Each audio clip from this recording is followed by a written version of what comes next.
धर्मवीर छत्रपती संभाजीराजेंच्या बलिदान मासानिमित्त शिवप्रतिष्ठान हिंदुस्थानच्या वतीनं धर्मवीर ज्वाला कोल्हापुरात आणली आहे।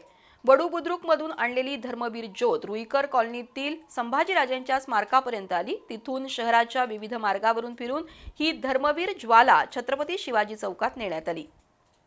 फाल्गुन शुद्ध प्रतिपदा ते फाल्गुन वद्य अमावस्या हा महिना शिवप्रतिष्ठान हिंदुस्थानच्या वतीनं धर्मवीर बलिदान मास म्हणून पाळला जातो। या काळात वढू बुद्रुकमधून धर्मवीर ज्वाला आणली जाते। यंदाही 23 फेब्रुवारीला वढू बुद्रुकमधून निघालेली धर्मवीर ज्वाला आज सायंकाळी रुईकर कॉलनीतल्या शंभू राजांच्या स्मारकाजवळ आणली। तिथून कोल्हापूर शहरातील प्रमुख मार्गावरून ही धर्मवीर ज्वाला फिरवण्यात आली। छत्रपती शिवाजी महाराज चौकात धर्मवीर ज्वाला आणल्यानंतर संभाजी सूर्य हृदय श्लोकाचं सामूहिक वाचन झालं आणि ध्येय मंत्र पठण झालं। यावेळी श्री शिवप्रतिष्ठान हिंदुस्थानचे शहर कार्यवाह आशिष लोखंडे, नीरज कारंडे, सुचित हिरेमठ, गोवर्धन समगे, नितीन काळे, ओंकार सोनटक्के, विरेश पंडित, अवधूत चौगुले, करण चव्हाण, सचिन पाटील यांच्यासह धारकरी उपस्थित होते।